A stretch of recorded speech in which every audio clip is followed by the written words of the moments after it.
அன்பரசி விஸ்வாசரில் இப்போ ராட்டகாசமான எபிசோட் வந்துருக்கு. ஸ்கிப் பண்ணாமல் ஃபுல்லோடையும் கேளுங்க. அதுக்கு முன்னாடி அந்த வீடியோ பிடிச்சிருந்துச்சுன்னா லைக் பண்ணி பாருங்கள். ரொம்ப பிடிச்சிருந்துச்சுன்னா நம்ம சேனலுக்கு வந்து சப்ஸ்கிரைப் பண்ணி கண்டினியூஸாக ஆதரவு வந்துட்டாங்க.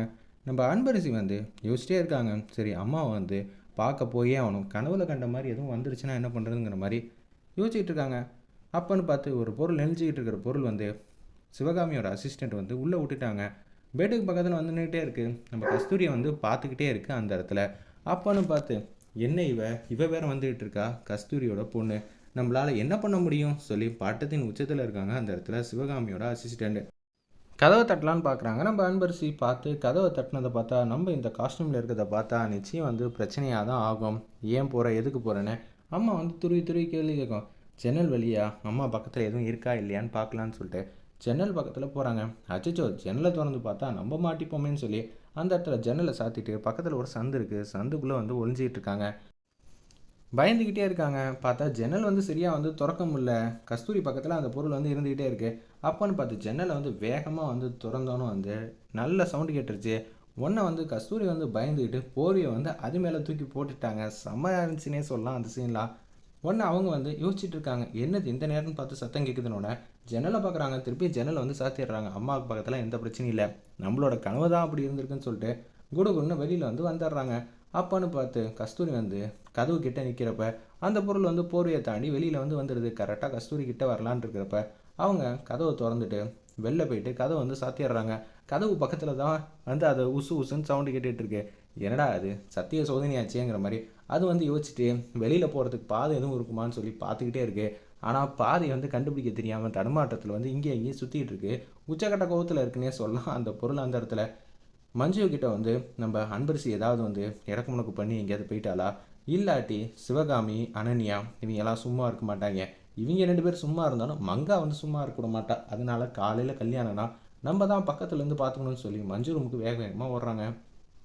ஒரு பக்கம் மண்டபத்தை விட்டு வெளில வந்தோடனே மேரத்தான் போட்டியில் நீ ஜெயிச்சே ஆகணும், நீ ஜெயிக்கணும்னா அது உன் கையில் தான் இருக்குன்னு சொல்லி ட்ரைனிங் வந்து பண்ணிக்கிட்டே இருக்காங்க அந்த இடத்துல. அப்போன்னு பார்த்து நம்ம மஞ்சுக்கிட்ட வந்து கேட்குறாங்க, நம்ம கஸ்தூரி அன்பரசி எங்கே இருக்கா, அச்சோ 3 மணிக்கு அலாரம் வைக்க சொன்னான் அப்படின்னு சொல்லி யோசிச்சுட்டு இருக்கேன் அப்படின்னு சொல்லி ஃப்ளாஷ்பேக்கில் வந்து திங்க் பண்ணுறாங்க. ஏன் அன்பரசி 3 மணிக்கு வந்து எந்திரிச்சு போகிறேன், இது தப்பு இல்லையா, என்ன சொல்கிற தப்புன்னு.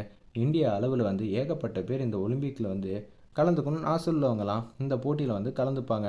இந்த மேரத்தான் போட்டிங்கிறது சும்மாலாம் இல்லை.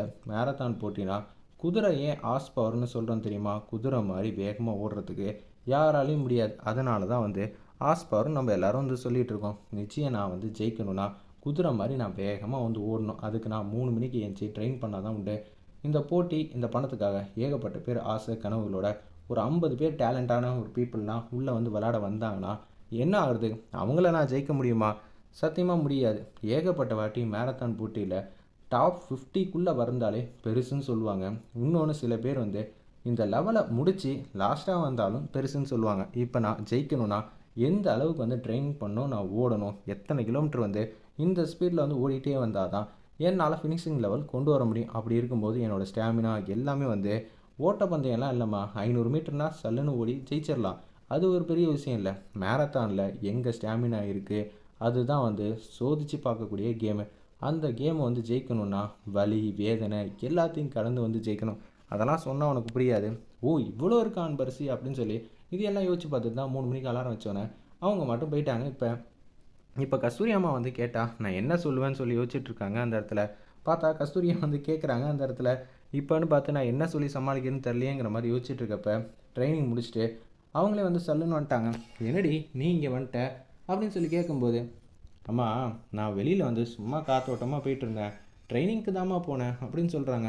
என்னது ட்ரைனிங்க்கு போனியா, ஆமாம்மா, இப்போ ஒரு வாரம் கழிச்சு எனக்கு போட்டி இருக்குமா, அந்த போட்டியில் கலந்துக்கிறதுக்காக தான் இங்கே இப்போ ஓடிக்கிட்டு இருக்கேன், போதுமா, ஏய் நீ எல்லாம் சும்மாவே இருக்க மாட்டியா, உனக்கு ஏதாவது ஆபத்து வந்துடுமோ பிரச்சனை ஆகிடுமோன்னு சொல்லி நானே பயந்துக்கிட்டு இருக்கேன். அப்படி இருக்க சூழ்நிலை ஏன்டி இது மாதிரிலாம் பிரச்சனையை வந்து இழுத்து விட்டுக்கிட்டே இருக்கேன். அம்மா இதனால் ஒன்றும் இல்லைம்மா, என்ன நான் பத்திரமா பார்த்துக்கிறேன், இனிமேட்டு இந்த மண்டபத்தை விட்டு போகவே கூடாதுங்கிற மாதிரி கஸ்தூரி சொல்லிட்டு அவங்க மட்டும் போகிறாங்க.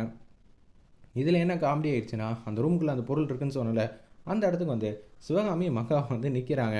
அந்த அசிஸ்டன்ட்கிட்டையும் பேசுகிறாங்க. மேடம் நீங்கள் சொல்கிறது எனக்கு எதுவும் புரியல, நீங்கள் அங்கே தானே இருக்கீங்கிறீங்க, நான் வேகமாக வந்துடுறேன் அப்படின்னு சொன்னேன். வேகமாக வந்துடுறாங்க. அப்போன்னு பார்த்து மங்கா வந்து ஆர்வ குளாரில் வந்து ஜன்னலை திறந்து பார்க்குறாங்க. உள்ளே யாருமே இல்லை. இவ அந்த பொருளை உள்ளே விட்டாளா இல்லையா ஒன்றும் புரியலையே, இவ வெறும் பாட்டில் வச்சுட்டு இருந்தா போல இருக்குன்னு சொல்லிட்டு கதை வந்து திறந்துட்டாங்க. பார்த்தா அது சவுண்டு கொடுத்துக்கிட்டே இருக்குது. இதை வந்து பார்க்கல நம்ம சிவகாமியும் மங்காவும் கீழே யதார்த்தமாக பார்த்தோன்னே அவங்க பேரதிர்ச்சி ஆகிட்டாங்க. அம்மா ஓடுமா ஓடு அப்படின்னு சொன்னோன்னே குடுகுன்னு ஓடிட்டு இருக்காங்க. இவங்க 2 பேரும் ஃபாலோ பண்ணிகிட்டே இருக்கிறப்ப அந்த அசிஸ்டண்ட்லேருந்து எல்லாரும் தள்ளி வந்துடுறாங்க ரொம்ப தூரம். இப்போ நம்ம என்ன பண்ண போகிறோமா, எனக்கு ரொம்ப பயமாக இருக்கே, காலெலாம் என்னமோ மாதிரி இருக்குன்னொன்னே அப்படியே உதறாங்க. அந்த இடத்துல அல்டிமேட் காமெடியாக இருந்துச்சுன்னே சொல்லலாம். அந்த இடத்துல மேடம் நீங்கள் தான் மேடம் இது மாதிரிலாம் பண்ண சொன்னீங்க, யாரை கேட்டு இது மாதிரிலாம் உன்னால் முடிவு எடுக்க முடிஞ்சிச்சு, ஏன்டி இப்படியெல்லாம் பண்ணி வச்சுருக்கேன் அந்த வேலைக்காரியை போட்டு கண்ணாபுண்ணான்னு மங்கா வந்து திட்டுறாங்க. அது யாரை என்ன பண்ண காத்துக்கிட்டு இருக்கோம் மேடம், நீங்கள் நினைக்கிற மாதிரிலாம் ஒன்றுமே இல்லை, அது சும்மா சாதாரண ஒரு விஷயந்தான். ஆனால் இது எல்லாத்துக்கும் திட்டம் போட்டு கொடுத்ததெல்லாம் உங்கள் பொண்ணு தான்.